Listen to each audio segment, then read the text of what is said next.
நீங்கள் கைப்பற்றவில்லை, படைகளே உள்ளே அனுப்பவில்லை, ஆட்சி மாற்றம் கொண்டு வரவில்லை, தளங்களை அழித்திருக்கிறோம், அலங்களை அழித்திருக்கிறோம் என்று சொன்னால் அவர்கள் தொடர்ந்து தாக்குதல் நடத்தி கொண்டே இருக்கிறார்கள். நேற்றைக்கு யுனைடெட் அரபு எமிரேட்ஸில் ஒரு குறிப்பிட்ட தளத்திலே அடைத்து 250 பேரை கொண்டு விட்டார்கள். ஆனால் அமெரிக்காவினுடைய மிகப்பெரிய ஆயுதம் என்ன? பங்கர் பஸ்டர். அது எங்கிருந்து ஏவப்படுகிறது? B-2 பாம்பர்ஸின் மூலம் டியூகோ கார்சியா இந்திய பெருங்கடலில் இருந்தால் தாக்கப்படுகிறது. அது தாக்கப்படுகின்ற போது அதன் போட்ட குண்டுகள் வெறும் 7 மீட்டர் மட்டும்தான் தொலைக்கிறது. அவர்கள் இருப்பதோ 500 மீட்டருக்கு கீழே. இப்படி நாடு சாதாரண நாடல்ல. எது? ஈரான். ஒரு கட்டுப்படுத்த முடியாத ஒரு தலைவன் தான் டொனால்ட் ட்ரம்ப். அவருக்கு என்னென்றால் அவர் நினைத்ததெல்லாம் பேசுவார். அவரை எவரும் கட்டுப்படுத்த முடியாது. அப்படிப்பட்ட ஒரு தலைவன் 19 நிமிஷத்தில் ஒரு பேச்சை நிறுத்தி கொண்டிருக்கிறார் என்றால் அவர்களுக்கு வெற்றியா, அவர்கள் தோல்வியா, சமாளித்திருக்கிறாரா என்பதை நமக்கு புரிந்து கொள்ளும்.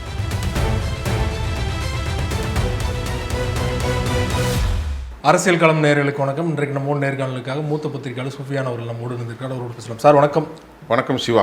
ஈரான் மீதான அமெரிக்கா இஸ்ரேல் போர் எப்போது முடியும் அப்படிங்கிறத எல்லோருடைய எதிர்பார்ப்பாக இருக்குது. சூழலில் ட்ரம்ப் அவர்கள் தொடர்ச்சியாக மாற்றி பேசிகிட்டு இருக்காரு. போகிற முடிவு கொண்டு வருவேன் அப்படின்னு சொன்னார். போரில் நாங்கள் ஜெயிச்சிட்டோம்னு சொன்னார். இன்றைக்கு பார்த்தீங்கன்னா நாங்கள் வைக்கிற நிபந்தனைகள் ஏற்காவிட்டால் ஈரானை கற்காலத்துக்கு அனுப்புவோம் மிரட்டல் துணியில் பேசியிருக்காரு இல்லையா? அடுத்த கட்டமாக எப்படி போகணும்னு நினைக்கிறீங்க சார்? அதாவது இந்த போரினுடைய போக்கை நாம் கிட்டத்தட்ட 33 நாட்களாக மேலே பார்த்துக்கிட்டு இருக்கோம். அதுக்கு முன்னாடி since it was started 2023 October 7ஆம் தேதியிலே பலஸ்தீன விவகாரத்தையும் பார்த்து கொண்டிருக்கிறோம். தமிழ் யூடியூபர்ஸில் பெரும்பாலும் போடலை. அதை முதல்ல நானும் போட ஆரம்பித்தேன். இன்றைக்கு எல்லோருமே அந்த செய்திகளை மக்கள்கிட்ட பார்க்கக்கூடிய ஒரு அவா ஏற்பட்டது. ரொம்ப சந்தோஷம். மிக முக்கியமாக நாங்கள் பார்க்க வேண்டியது அமெரிக்கா ஒரு முழுமையான தோல்வியை சந்தித்திருக்கிறது. அதற்கான காரண காரியங்கள் என்ன, எப்படி அமெரிக்கா தோல்வியை சந்தித்தது அப்படிங்கிற கேள்விக்கு ஒரு தெளிவான பதிலை நாம் கொண்டு வர முடியும். நேற்று அமெரிக்காவுடைய நள்ளிரவு மாலை 9 மணி, நம்முடைய நேரம் இன்று காலை 6:30 மணி. நான் அல் ஜசீராவில் அமெரிக்காவுடைய பேட்டியை அவர் பார்ப்பதற்காக நான் மிக வேகமாக எழுந்து அவர் என்ன பேசப் போகிறார் என்பதை மிக மிக கவனமாக அவதானித்தேன். 19 நிமிடங்கள் மட்டும்தான் அமெரிக்க அதிபர் டொனால்ட் ட்ரம்புடைய பேச்சு இருந்தது. பல கோடிக்கணக்கான உலக மக்கள் அவருடைய பேச்சை பார்த்து கொண்டிருந்தார்கள். ஆனால் அந்த பேச்சினூடே அவர் தனது தோல்வியை வேறு விதமாக ஒப்புக்கொண்டதாகவே நான் பார்க்கிறேன். அமெரிக்கா இந்த போரை ஆரம்பிப்பதற்கு முன்பு சில கண்டிஷனை போட்டாங்க. முதலாவது கண்டிஷன் ரெஜிம் சேஞ்ச். நாட்டில் ஆட்சியை மாற்றுவோம், அது ஒரு மதவாத பயங்கரவாத ஷியா முஸ்லீம் தலைமையிலான அரசு, அதை அழிப்போம். Point number 1. இரண்டாவது 2, நாட்டின் கட்டமைப்புகளை, இராணுவ தளவாடங்களை, ஏவுகணை மிசைல்ஸ் டெக்னாலஜி எல்லாமே அழிக்கப் போகிறோம், எல்லாமே அழிக்கப் போகிறோம். மூன்றாவதாக அவர்கள் சொன்னது ஈரானில் இனி ஒரு புதிய ஆட்சியை நாங்கள் கொண்டு வருவோம் என்று சொல்லி போரை ஆரம்பித்தவுடன் ஹெர்மூஸை பிளாக் செய்தார்கள். உடனே அமெரிக்கா சொன்னது ஹெர்மூஸை நாங்கள் திறக்கப் போகிறோம். நான்காவது கடைசியாக அவர்கள் சொன்னது மேலிருந்து படைகளை இறக்கி சாப்பரின் மூலம் எலைட் ஃபோர்ஸ் இறக்கி தரைப்படை வழியாக உள்ளே நுழைய போகிறோம். இந்த 4ஐயும் அவர்கள் நிறைவேற்றியிருக்கிறார்களா என்பதை நாம் யோசித்தாலே அவர்கள் வெற்றி பெற்றிருக்கிறார்களா இந்த 33 நாட்கள் போரில் என்று புரியணும். ரெஜிம் சேஞ்ச் நடக்கவில்லை. அதே போன்று இரண்டாவது, அவர்கள் தளவாடங்களை முழுவதும் அழித்து விட்டோம். மைக்ரோ ரூபியோ வரைக்கும் சொல்கிறார். வான்படைகளை அழித்து விட்டோம், கப்பல் படைகளை அழித்து விட்டோம், ஏவுகணை தளங்களை அழித்து விட்டோம். அவர்கள் சொல்லி கொண்டிருக்கின்ற போதே அமெரிக்காவினுடைய நிலைகளுக்கு எதிராக டெல்லவியும் சரி, அஸ்கலானும் சரி, கிரியாட் சமோனாவும் சரி, ஜெருசலேம் எல்லாம் பற்றி எரிகின்றது. நீங்கள் பார்த்து கொண்டிருக்கிறீர்கள். மூன்றாவதாக இன்று வரை ஹெர்மூஸை அவர் திறக்கவில்லை. மாறாக நேற்று அவர் சோசியல் தளத்திலே பதிவு செய்கிறார், எங்களுக்கு அதை பற்றி கவலை இல்லை, நீங்கள் தைரியமானவர்களாக இருந்தால் ஈரானோடு போர் செய்து உங்களுக்கான தேவையை எடுத்துக்கொள்ளுங்கள், இல்லைன்னால் என்னிடத்தில் வாருங்கள், எங்கள்கிட்ட பிளண்டி ஆஃப் பேரல்ஸ் அவைலபிள் அப்படின்னு சொல்கிறார். நான்காவது, நேற்று வரை இன்று வரை இப்போ கேட்ட கேள்வியிலே தரைப்படைகளை இறக்கப் போகிறோம். தரைப்படைகள் அனுப்பப்பட்டது. அந்த தரைப்படைகள் கர்கு தீவிலே இறங்கப் போகிறார்கள் என்றார்கள், அபு மூசாவில் இறங்க போகிறார்கள் என்றார்கள், கேஷியன் ஐலண்டில் இறங்க போகிறார்கள் என்று சொன்னார்கள். தற்போது அதுவும் நடைபெறவில்லை. நல்லா கவனிங்கள். அப்பொழுது என்றால் எதுவுமே நடைபெறாமல் எப்படி ஒருவர் வெற்றிக்கு நாங்கள் வெற்றி பெற்று விட்டோம், அவர்களை கற்காலத்துக்கு தள்ளப் போகிறோம், அழித்து நாசமாக போகிறோம் என்று சொல்லிவிட்டு கடைசியாக அவர் சொல்கிறார், இன்னும் 2 வாரங்கள் அல்லது 3 வாரங்கள் நாங்கள் ஒரு கம்ப்ளீஷன் ஆஃப் வார், எல்லாமே கிட்டத்தட்ட டிஃப்ளீட்டட் என்றால் முழுவதையுமாக அழித்தொழித்து விட்டோம் என்று சொல்கிறார்கள். அப்போ நான் கேட்கல, let it be very clear, I mean asking to the concern, they must come forward, have you got of any appropriate evidence? நாங்கள் அழித்து விட்டோம் என்றால் உங்களிடத்தில் ஆதாரங்கள் இருக்கிறதா? ஹெர்முஸை நீங்கள் கைப்பற்றவில்லை, படைகளே உள்ளே அனுப்பவில்லை, ஆட்சி மாற்றம் கொண்டு வரவில்லை, தலங்களை அழித்திருக்கிறோம் என்று சொன்னால் அவர்கள் தொடர்ந்து தாக்குதல் நடத்தி கொண்டே இருக்கிறார்கள். நேற்றைக்கு யுனைடெட் அரபு எமிரேட்ஸில் ஒரு குறிப்பிட்ட தளத்திலே அடைத்து 250 பேரை கொண்டு விட்டார்கள். ஆனால் ஈரானுக்கும் பெரும் சேதாரம் இருக்கிறது, பயங்கரமான சேதாரம், மக்கள் இழந்திருக்கிறார்கள், 600 பாடசாலைகள் அழிந்திருக்கிறது. அது மட்டுமல்லாமல் நாட்டில் எவாக்குவேஷன் ஃபோர்ஸபிள், மருத்துவமனையிலிருந்து பலர் வெளியேறி கொண்டிருக்கிறார்கள். ஒரு 300-200 குழந்தைகளை டொமஹாக்கின் மூலம் தாக்கினார்கள். எல்லாம் நடந்திருக்கிறது, அவர்களும் அழிந்து கொண்டிருக்கிறார்கள், அவர்கள் கட்டமைப்பும் உருக்குலைந்திருக்கிறது. நம்முடைய கேள்வி, வெற்றி என்பது என்ன? ஒரு தேசத்தை பிடிப்பது மட்டும்தானே வெற்றி? கடற்படை அழித்து, கப்பற்படை அழித்து, காலாட்படை அழித்து, விமானப்படை அழித்தோம், எல்லாம் அழித்தோம். நீங்கள் உள்ளே ஒருத்தராக சென்றிருக்கிறீர்களா? செல்ல முடியும் இல்லை. அப்படி இல்லைன்றால் 19 நிமிஷம் நாங்கள் எல்லாவற்றையும் அழித்து விட்டோம் எப்படி சொன்னீர்கள்? எப்படி உங்களால் சொல்ல முடியும்? ஈரான் மாக்கிங், அவர்கள் பரிகாசம் செய்கிறார்கள். அடுத்து திருப்பி ட்ரம்ப் சொல்வது சமாதானம் பேசிக்கொண்டிருக்கிறோம். ஈரான் சொல்கிறது யாரிடத்திலே சமாதானம் பேசினார்கள்? அவர்களே அவர்களுக்குள்ளே பேசுகிறார்கள். அப்படியே அவங்க சொன்னாங்க, சமாதானத்தை யாரிடத்திலே பேசுகிறீர்கள்?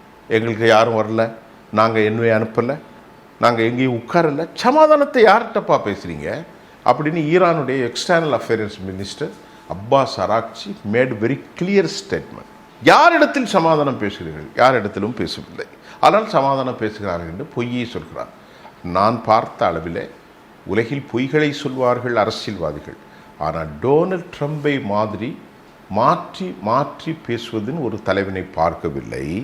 அவர் இப்போது சொல்கிறார், இந்த 15 நாட்கள் அல்லது 2 வாரம் என்பது 15 நாட்கள் அல்லது 3 வாரத்தில் பயங்கர கடினமான தாக்குதலை அளிக்க போகிறோம். உங்களிடத்தில் இருக்கிற கடினமான தாக்குதல்களை எல்லாம் நடத்தி முடித்து விட்டீர்கள். எஃப் சீரீஸில் இருக்கக்கூடிய எல்லா விமானங்கள், F-15, F-16, F-18 ஹார்னெட், அதே மாதிரி F-22 ராப்டார், F-35 ஸ்டெல்த் விமானங்கள், B-1, B-2, B-3, GBU-57 எல்லா விமானங்களையும் கொண்டு போட்டு விட்டீர்கள். 14,000 கிலோ இருக்கக்கூடிய வெயிட் இருக்கக்கூடிய 14,000 டன்னு 14,000 கிலோ 14 டன் இருக்கக்கூடிய GBU-57 இருக்கின்ற பங்கர் பஸ்டர் குண்டுகளை கொண்டு போட்டீர்கள். பர்தோஸில் போட்டீங்க, இஸ்பஹானில் போட்டீங்க, நெட்சாரிமில் போட்டீங்க, ஒன்றும் செய்ய முடியவில்லை. அதற்கு என்ன பதில் வருகிறது? அவர்கள் 40 ஆண்டுகளாக திட்டமிட்ட வலிமையான கெர்ரன்சோர், அது மாதிரி அவரிடத்தில் இருக்கக்கூடிய சிஜீல், அவரிடத்தில் இருக்கிற ஃபத்தா-2, ஃபத்தா-3, கெர்ரம்சோர், கைபர் ஷகான், இப்படி வலிமையான பாலிஸ்டிக் ஹைப்பர்சோனிக்களை மலைகளுக்கு கீழ் வைத்திருக்கிறார்கள். அதுவும் 500 மீட்டருக்கு கீழ். அமெரிக்காவினுடைய மிகப்பெரிய ஆயுதம் என்ன? பங்கர் பஸ்டர். அது எங்கிருந்து ஏவப்படுகிறது? B-2 பாம்பர்ஸின் மூலம் டியூகோ கார்சியா இந்திய பெருங்கடலில் தான் தாக்கப்படுகிறது. அது தாக்கப்படுகின்ற போது அதில் போட்ட குண்டுகள் வெறும் 7 மீட்டர் மட்டும்தான் தொலைக்கிறது. அவர்கள் இருப்பதோ 500 மீட்டருக்கு கீழே. இப்படி நாடு சாதாரண நாடல்ல. எது? ஈரான். மலைகளும் காடுகளும், மலைகள் சார்ந்த பகுதி, காடுகளை சார்ந்த பகுதி, பாலைவனங்கள், சமவெளி, எந்த புத்தில் எந்த பாம்பு இருக்கிறது என்று சேட்டலைட் மூலம் பார்க்கவே முடியாது என்கிறார்கள். அப்படி என்றால் இவர்கள் 18,000 இலக்குகளை தாக்குகிறோம் என்று சொல்கிறார்கள். யாரு? அமெரிக்கா. அந்த 18,000 இலக்குகளும் நீங்கள் தவறான இலக்குகளை தாக்கியிருக்கிறீர்களா அல்லது எந்த பிரயோஜனமும் இல்லாத இலக்குகளை தாக்கியிருக்கிறீர்களா? நமக்கு கிடைத்த அரேபியா தொலைக்காட்சியின் மூலம் தினமும் நமக்கு சேனலில் செய்தி பார்க்குறோம், ஒவ்வொரு நிமிடமும். இவர்களில் எந்த ஆயுத பரிமாற்றத்தையும் நசுக்கவில்லை.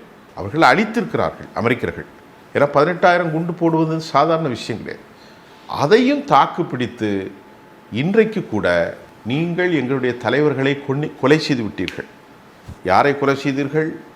அவருடைய உச்சபட்ச தலைவர் சையத் அலி காமினியை கொலை செய்திருக்கிறார். அலிலாரி ஜானி போன்றவர்களை, கசிம் சுலைமானி போன்றவர்களை, ஏராளமானவர்களை கொலை செய்திருக்கிறீர்கள்.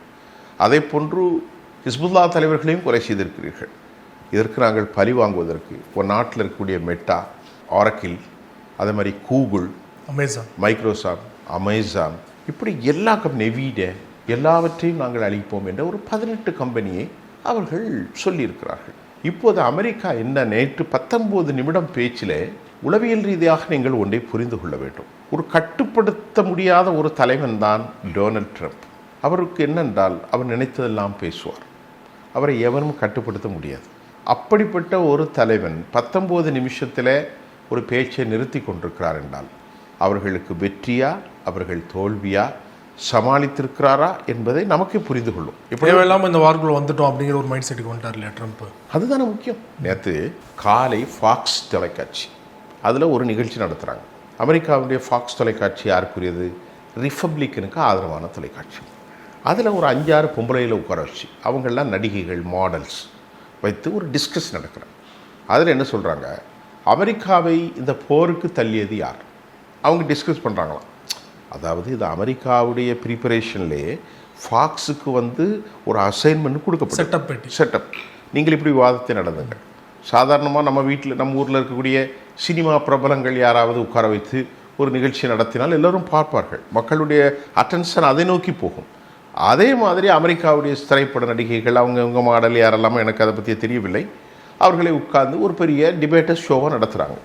அந்த ஷோவில் சொல்கிறார்கள், அமெரிக்காவை கொண்டு இழுத்து விட்டது யாரை என்று சொன்னால் டொனால்ட் ட்ரம்பை கொண்டு இழுத்து விட்டது இவர் தான், யாரா, பெஞ்சமின் நெத்தன்யாகு தான் என்று பந்தை அவர் பக்கம் உருட்டி விடுகிறார்கள். இது யூத லாபியின் மூலம் நம்முடைய தலைவர் நல்ல சிந்தனை உள்ளவர் தான், நம்முடைய தலைவர் நல்ல ஒரு ஆளுமை உள்ள தலைவர் தான். ஆனால் அவரை மடைமாற்றம் செய்தது யூத லாபி. அவரை மடைமாற்றம் செய்தது அல்ல, தவறான பாதைக்கு அழைத்து சென்றது யூத லாபி என்கின்ற ஒரு நரேட்டிவை செட் பண்ணுறாங்க. ஒரு illusion has to be created. அதன் மூலமாக மக்களுக்கு என்ன சொல்கிறாங்கன்னா, இந்த போலி செய்திகளின் மூலம், பொர்ட்ரேட் செய்யப்பட்ட காணொலிகளின் மூலம் அவர்கள் தவறான செய்தியை கொண்டு சேர்க்க முயற்சிக்கிறார்கள். இந்த தவறான செய்தியின் மூலம், இல்லை டொனால்ட் ட்ரம்ப் நல்லவர் தான்ப்பா, அவரை தெரியாமல் கொண்டு விட்டுட்டாங்க அப்படின்னு அமெரிக்க மக்களிடத்தில் ஒரு மாயப்பிம்பம் கட்டமைக்கப்படுகிறது. அமெரிக்காவுக்குள்ளே பெரிய எதிர்ப்பு வந்துருச்சு இல்லையா ட்ரம்ப்? அமெரிக்காவுக்கு எதிர்ப்பு வந்தது என்று நான் உங்களுக்கு சொல்கிறேன்.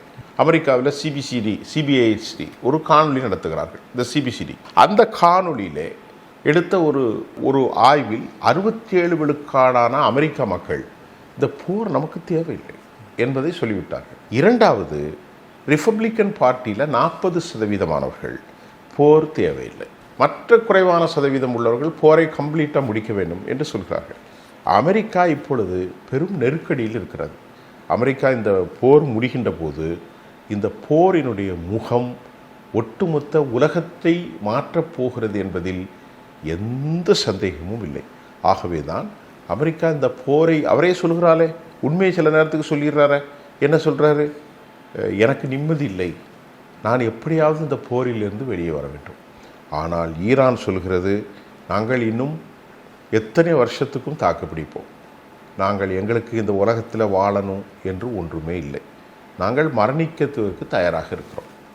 ஒரு நல்ல சொல்லப்போனால் ஒரு குரூப்பு சாகிறதுக்கு தயாராக இருக்குது, மற்றொரு குரூப்பு வாழ்வதற்கு தயாராக இருக்குது. இப்போ அமெரிக்கா வான்படைகளை வைத்தது இனி என்ன நினைச்சு உலகத்தினுடைய, நேற்று நம்முடைய நண்பர் ஒருத்தர் பேசுகிறாரு, கிளஸ்டன் சேவியர், லைலோ காலேஜிலிருந்து, அவருடைய காணொளி ஒன்றை பார்த்தேன். அது ஒரு அழகான கருத்தை சொல்லியிருந்தார். எப்படி சொல்லியிருக்கிறார் என்றால், அமெரிக்கா 20ஆம் நூற்றாண்டுக்கான ஆயுதங்களை வைத்து போரை செய்கிறார்கள், ஆனால் ஈரானோ 21ஆம் நூற்றாண்டுக்கான ஆயுதங்களை வைத்து போர் செய்கிறார்கள். அதற்கு காரணம் என்னவென்றால், அமெரிக்காவுடைய ஏர் டிஃபென்ஸ் சிஸ்டத்தாலும் இஸ்ரேலுடைய வான் தடுப்பு பாதுகாப்பு சிஸ்டங்களாலும் எதுவுமே தடுக்க முடியவில்லை. அதற்கு காரணம் இன்வின்சிபிள் ஃபோர்ஸ் என்ற ஒரு மாயப்பிம்பம் உலகின் பல பகுதிகளிலே கட்டமைக்கப்பட்டது. இதை வைத்து கொண்டு தான் அமெரிக்கா எல்லாரையும் மிரட்டினார்கள். அமெரிக்கர்கள் பொத்தானை அழுத்தினால் உலகம் காலி. அமெரிக்காவுடைய பேட்ரியாட், அமெரிக்காவுடைய தாட் சிஸ்டம், இது ரொம்ப வலிமையானது. அதை எதிர்த்து ஒரு தூசி துரும்பு கூட உள்ளே நுழைய முடியாது. அப்படி தான் சொல்லியிருந்தார்கள். அதே போல் இஸ்ரேலும் அதே மாதிரி யூதர்கள் iron dome, iron beam, David sling, arrow 3, arrow 2 இப்படி ஒரு டிஃபென்ஸ் சிஸ்டத்தை அவர்கள் வைத்து அதன் மூலமாக உலகமே அவர்கள் கையில் என்பதை அவர்கள் நடத்தி கொண்டிருந்தார்கள். அமெரிக்க அதிபர் பதவியேற்றவுடன் முதலாவதாக அவர் விசிட் செய்தது இந்த இடத்துக்கு சவுதி அரேபியா, இரண்டாவது யுனைடெட் அரபு எமிரேட்ஸ், மூன்றாவது கத்தர். இந்த 3 நாடுகளிலுமே அவர் பெற்ற தொகை 350 லட்சம் கோடி. இப்பொழுது நேற்று சவுதி அரேபியா அறிவித்திருக்கிறது, எங்கள் முதலீடுகளை அமெரிக்காவிடம் இருந்து திரும்ப பெறுகிறோம். மீண்டும் ரீகன்சிடரேஷன் என்ற வார்த்தையை முகமது பின் சல்மான் பயன்படுத்தி இருக்கிறார். இப்போது அவர்கள் என்ன முடிவு வந்து விட்டார்கள், இனி இவர்களை வைத்து எந்த பிரயோசனமும் இல்லை. ஆனால் இவர்கள் இனி இதை நிலைப்படுத்துவதோ டாலருடைய ஆதிக்கத்தை உடைப்பதோ அடுத்த கட்டத்தில் டீடாலரைசேஷன் என்கின்ற ஒரு நடவடிக்கையை சீனா தொடங்கிவிட்டது, இந்தியா தொடங்கிவிட்டது.